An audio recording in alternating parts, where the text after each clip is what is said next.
Алғашқыда адамдар аспандағы кейбір жұлдыздардың басқаларға қарағанда ерекше қозғалып, адасқан адам секілді аспанның бір шетінен екінші шетіне кезіп жүретінін байқаған. Сондықтан ол жұлдыздар адасқан, кезбе, немесе қыдырымпаз деген мағына беретін гректің планета деген сөзімен аталған. Ғарышты зерттеу тарихы Аристотельден басталады. Аристотель жердің шар тәрізді екенін айтқан, бірақ адамдар жерді шегі бар жазық дене деп есептейтін. Галилео Галилей деген ғалым аспан денелерін бақылайтын телескоп ойлап тауып, сол арқылы жердің күнді айналатынын байқаған. Басқада бірнеше планетаның күнді айналып жүргенін көрген. Басқа планеталарда тіршілік бар ма? Жоқ, күн жүйесі күн мен жұлдыздардан тұрады. Күнді 8 планета өздерінің көптеген серіктермен бірге айналып жүреді. 8 бе? Иә, олардың 4-еуі ішкі, 4-еуі сыртқы планеталар. Яғни ішкі 4 планета деп телескоппен қарағанда көрінгендерін айтқан. Басқада планеталар бар екенін көне заманда білмеген. Бірінші планета күнге ең жақын орналасқан Меркурий. Ол күнді біздің уақытпен санағанда 88 тәулікте айналып шығады. Оның орбитасы жер орбитасының ішінде болғандықтан ішкі планеталар қатарына жатады.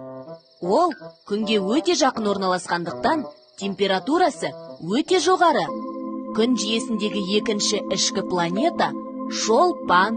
Ол күнді біздің уақытпен 224 тәулік және 7 сағатта бір айналып шығады.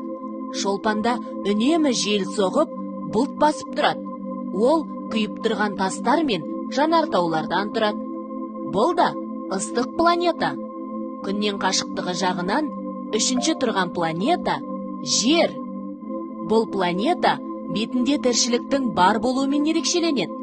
Жердің серігі Ай. Жер бетінің 1/3-ін, дәлірек айтсақ, 70,8% әлемдік мұхиттар, қалған бөлігін құрлықтар мен аралдар алып жатыр.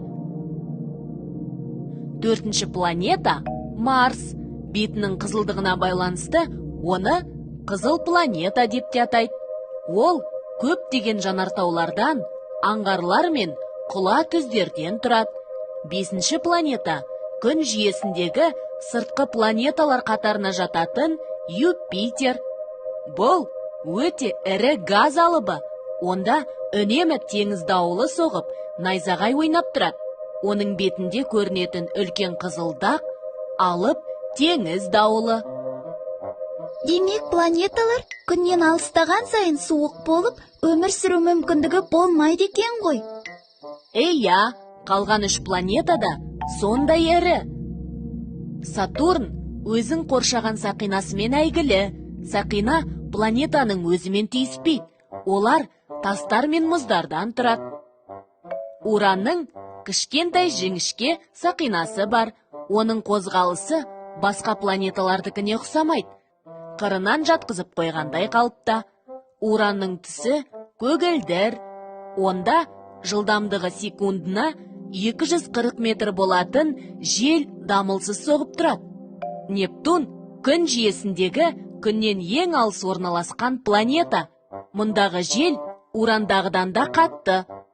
Ал Плутон деген планетаны көлемінің шағындығына байланысты ғалымдар планеталар тізімінен шығарып тастаған. Ол басқа планеталардан өзгеше қозғалады. Сонда барлық 8 планета және олардың серіктері күнді айналып жүреді ғой. Иә, осының барлығы күн жүйесін құрайды. Оның орталығы күн болып табылады. Күн жүйесі галактика деп аталатын жұлдыздар жүйесінің бір бөлігі ғана. Күн жүйесі галактиканың бір бөлігі ғана болса, сонда галактика қандай үлкен? Ғарышта ондай галактикалар миллиондап саналады.